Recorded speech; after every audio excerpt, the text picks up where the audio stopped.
welcome sa Tongs TV. Manood palagi at mag-subscribe na rin kayo para updated sa bawat video naming bago. Sa bawat video ay may aral kang makukuha, lalo na kung isa kang magsasaka. Gawain sa probinsya ang palagi naming content, kaya halika na sa Tongs TV. Mag-subscribe na kayo at manood palagi. So, nihintay ko yung kalabaw. Tumawag kasi sa akin kahapon na sabi may yayariin lang sila at lilipatan din daw nila to. So, alas 8 na kalabaw. Pero sana pumunta sila kahit mauna natin yung harap nito at saka yung likod. Ito, ginagrass cutter pa naman nila utol to eh. Ayan o.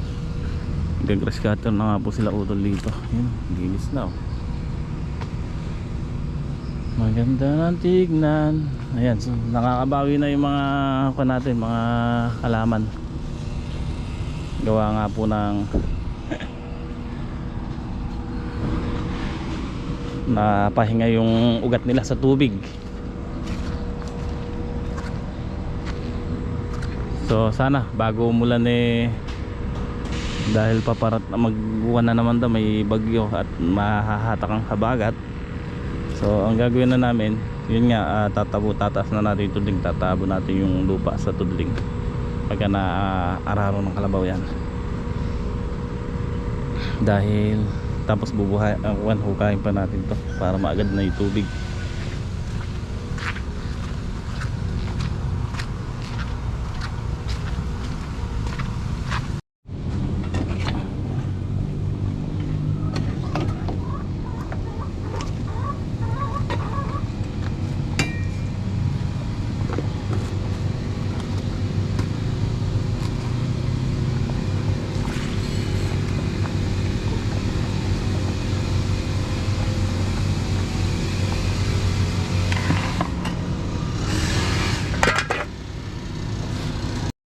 Okay, luto na yung ating sinigang na ulo ng baboy.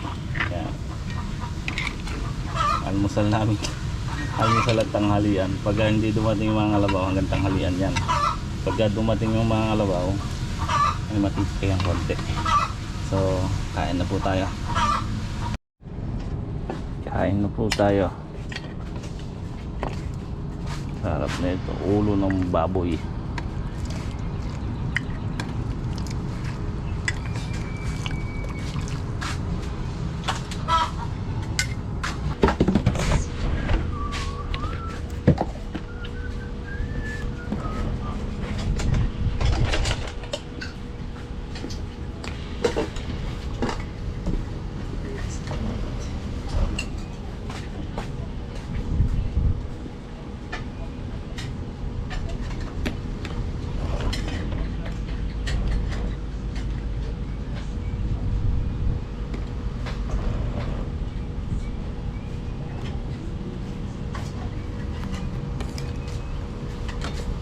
Ayun.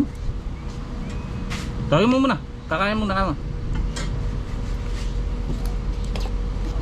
Tawin mo. Ha? Dalawa? Tawin mo. Kain muna. Hay! Dumating din ang kalabaw. Okay, dumating ang mga kalabaw. Kaya tayo ay maghahalo ng pataba. Dito na lang tayo maghahalo para mahugasan to. Mamaya lilinisin natin yan.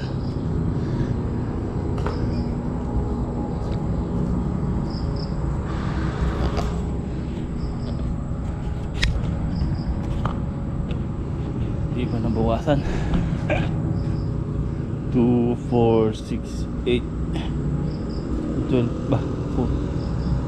Kulang ata ang isa.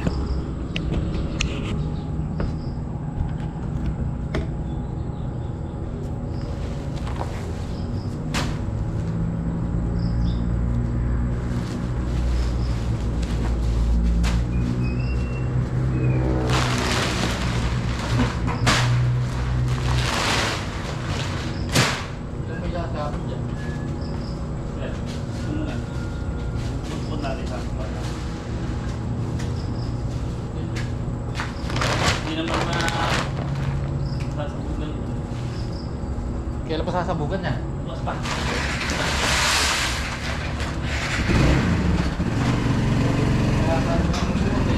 Dalawang winner rin.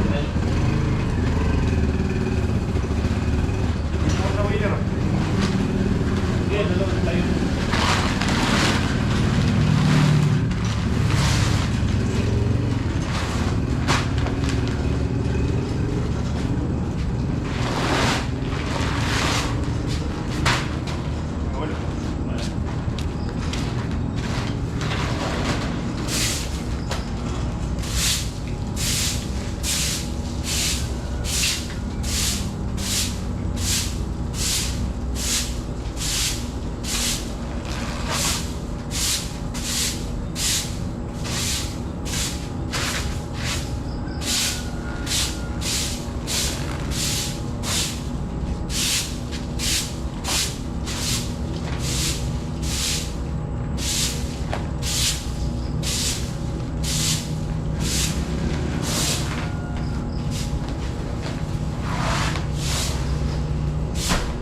Kalahating 14, iwan niya.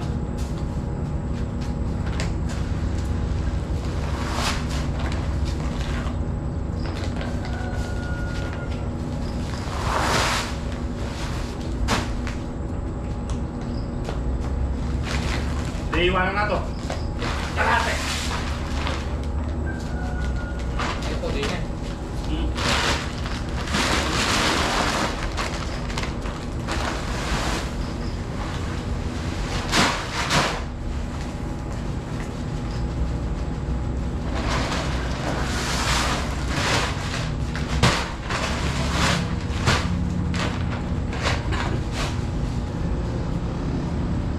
Pili mo na.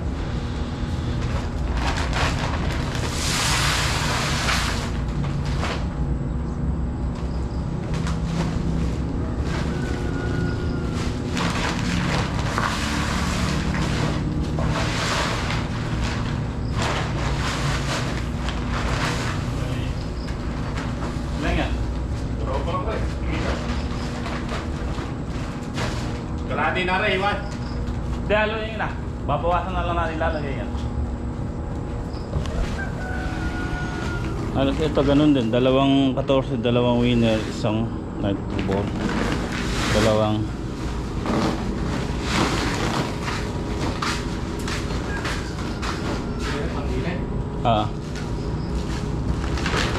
apat na yan, Greg.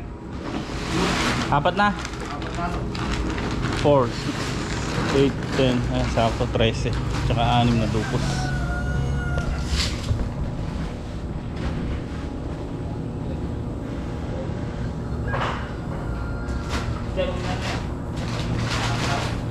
Ito na. Nakalo na para matapos. Ito na yan. Tapos yung pala. Timbangan. Pwede.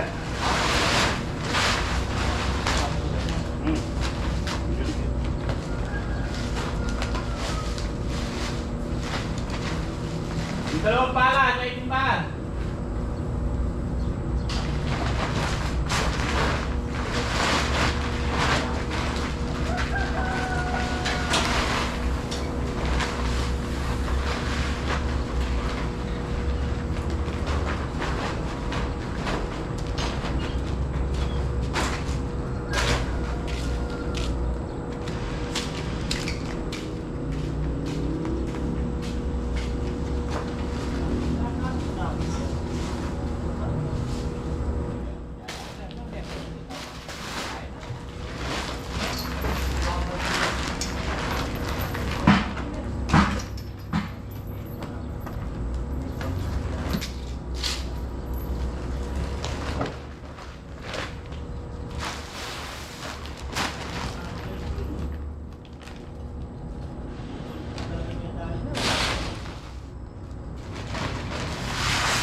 tignan natin kung nasa may ugat.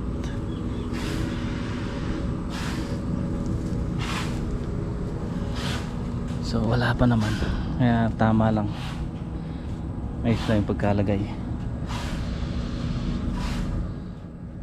Akala ko may tatamaan ng ugat eh. Malayo pa naman.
$14 na gawin nyo dyan, ah.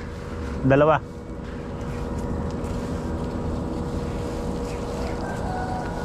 Wala namang ugat, ano eh? Wala pa.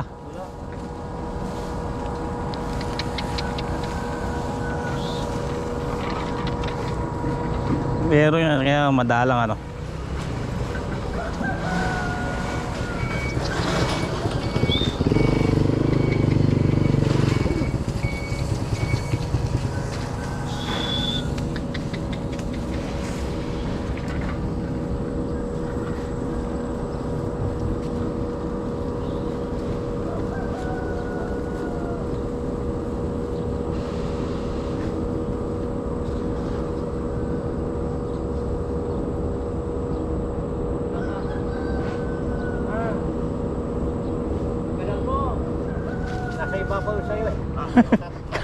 Ikanal mo.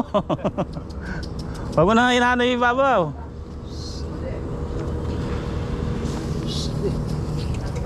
Hindi matatapo na, no? Nasa ibabaw sa kanya.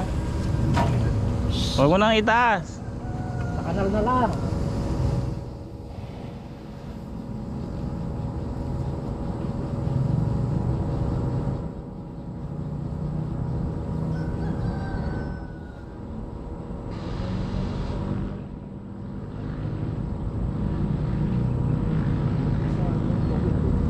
Ha? May dalawang tapon. Oo, hindi na Hindi na lalabas ugat niya. hindi na tumakas yung ugat. Layo-layo. Puntahan mo yung ano yun, yung nakasako, isentro mo sa gitna, tatamaan. Na. Yung ipatong mo sa pinaka gitna, ano, tatamaan nila yun.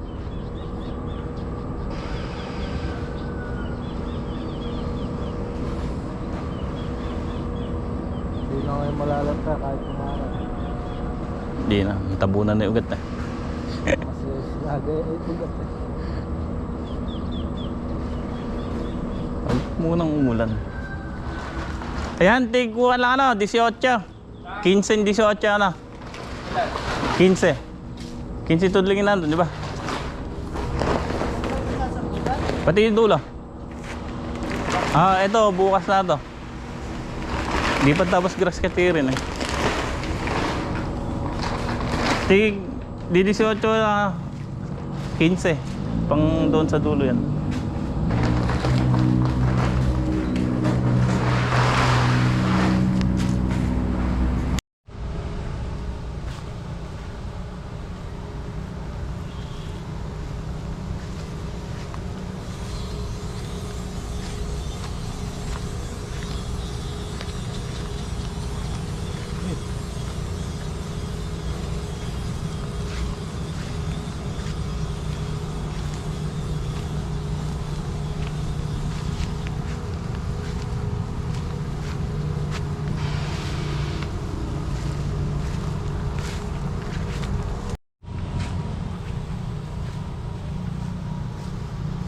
doon sa kinabang yung ano, vlog na eh.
Okay, ayan po mga katongs. Nandito na tayo sa dulo. Nandito na rin yung kalabaw. So tingnan niyo po, daing bunga. Kaya obligado natin pakainin ng pataba dahil hindi maganda masyado ang bunga. Ayan. Ngayon ang ginagawa ko, dalawang paraan, dalawang tabon para di ma-wash out ang pataba. Nung nakaraan kasi isang tabon lang, isang daan lang ng araro eh. Kaya bumuhos yung ulan, na-wash out yung tinabon na lupa. So na-wash out yung pataba, kaya hindi ganong kumapal yung tanim natin. Ngayon, sabi ko lahat ng natitirang lupa sa gilid na yan itambak dito. Kaya dalawang paraan sila, dalawang daan, bali apat na paraan yan, isang tudling, tigalawang side.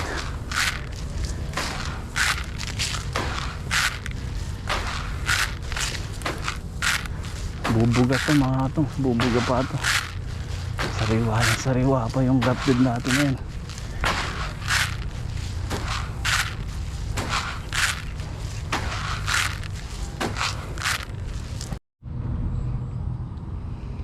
Yun o, tapos na kami magsabog. So ayan si Uto, no, nag-scatter po dito, kaya kami na lang ho nagsabog. Dalawang paraan naman ginagawa ng kalabaw, kaya hindi kami naagad eh.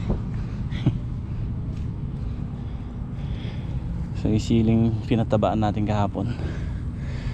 Bukas, mamaya may scatter din to. Tapos bukas bubudburan ko ng konting pataba yung gilid. Tapos pakukuhan din natin ng araro. Babalik pa yung kalabaw bukas kasi ito. Tapos ito, palalagyan natin kanal sa gitna yung araro. Tapos ito, yan. Sabi ko balikan nila yan para sigurado na tayo sa ulan. Sigurado ng safe. So ayan, tapos na tayo magsabog mga katongs. May sabog na po lahat yan. Andito na rin yung kalabaw. Namamahinga lang dun. Pinaglublob muna nila.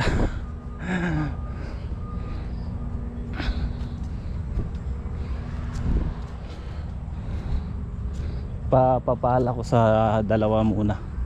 Pakuha natin yung lupa. Okay, ayan mga katongs. Mulang pa. Kaya lang, mahina lang naman. Ayos lang yun na nabasa pa yung ano, yung pataba ng konti. At ayan nga po yung ginagawa nila. Ayan, pinakakahid ko yung pinakakahid ko yung pinakagilid ng sa gitna sa tudling. Pinatatabong ko rito sa gawin ng palaya para magkaroon ng kanal. Ayan po. Ayan, pinapahala po nila yan mano-mano. So mas maganda po yan, parang ano, natatabunan pa yung gawing puno, yung mga nakalabas na ugat. Ayan ang ginagawa po nila ngayon. Si Utol at saka si Greg, pinatulong ko na si Greg dito kay Utol para mayari isili. Mamaya bubudburan namin yung gilid ng plastic para bukas, kasi ito sasabugan pa namin bukas to kasi hindi na ako ng kalabaw, hindi kakayanin. Ayan o. So matatapos na din sila dito, ginigiliran na lang po yung gawing puno. Ngayon ang gagawin po bukas niyan, ganun din, alalagyan, tatakloban din ng pataba ng lupa, yung bago sabugan ng pataba.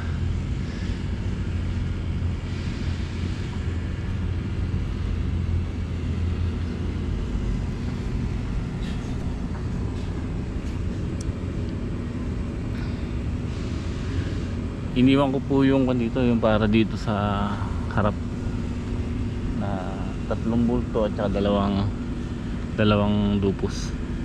Tapos may sumobra naman tayong pataba pa, pinasobra ko talaga para sa sili. Ngayon may yung konti sinasabog ko po dito para lumakas-lakas tong nasa harap.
Okay, ayan mga katongs, update ko kayo dito.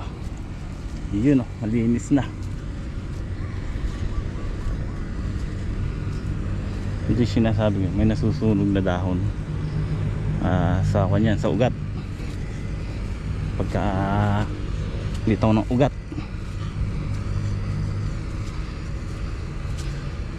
So okay lang naman yan, hala namang kanya, hindi naman makaka-apekto sa bunga. Mukhang marami-rami bunga rito. Pwede na sigurong pitasin ngayon to, umulan naman eh.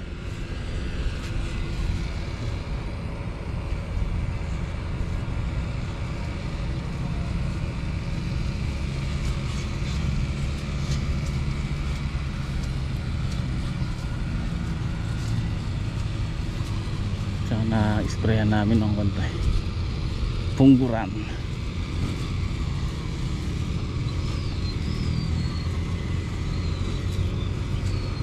Nandito nga po si Greg sa si Utol. Si Utol matapos na to dito sa upo dito sa palaya. Pagtutulungan na nila yung sili.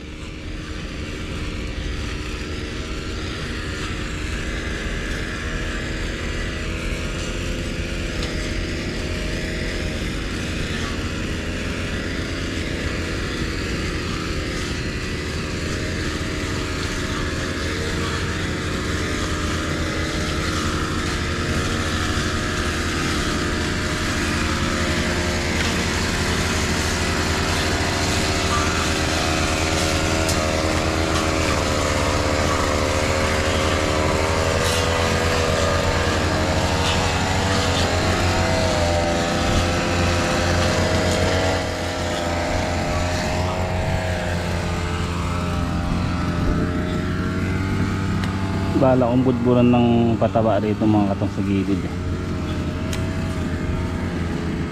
Ayan, ugat ng sili yan, puti na yan, maliliit. Ayan, kapal dito. Bukas pagka araruhin, bubudburan namin to para, kasi paararo ko pa to, siguro mga 200. Pasasanta ko pa para maraming na bansot yung kamukha nun, yung mga mabababa. Pero maganda po yan, nasa kuan yan, nasa santray lang siguro yung nasira dyan, yung ganun yung mga nabansot, pailan-ilan lang naman.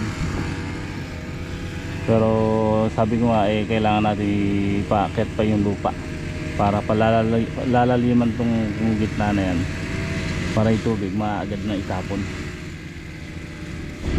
Ayan o, ang linis na mga katong. So yung gagrass katiri na lang nila against the light, gagrass katiri na lang nila yung 6 na tudling doon sa sulok, kasi yun mga katong suwan yun eh.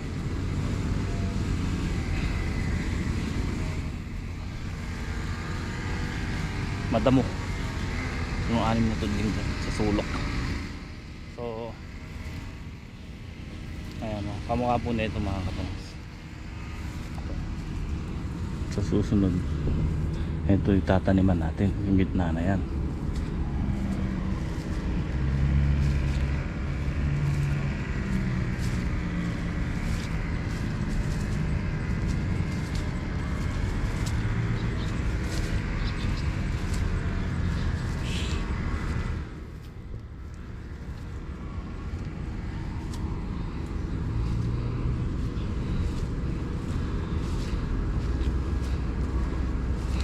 Ika ako mga kato, madali kukos na yung lilit.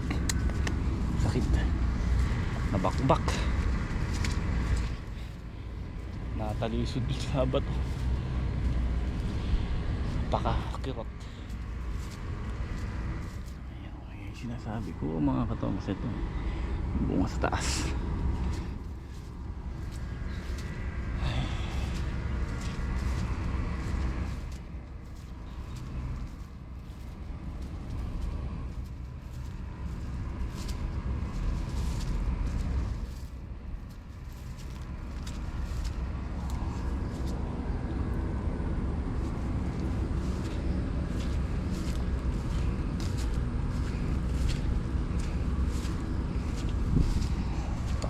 15 bundle lang makakuha tayo dito.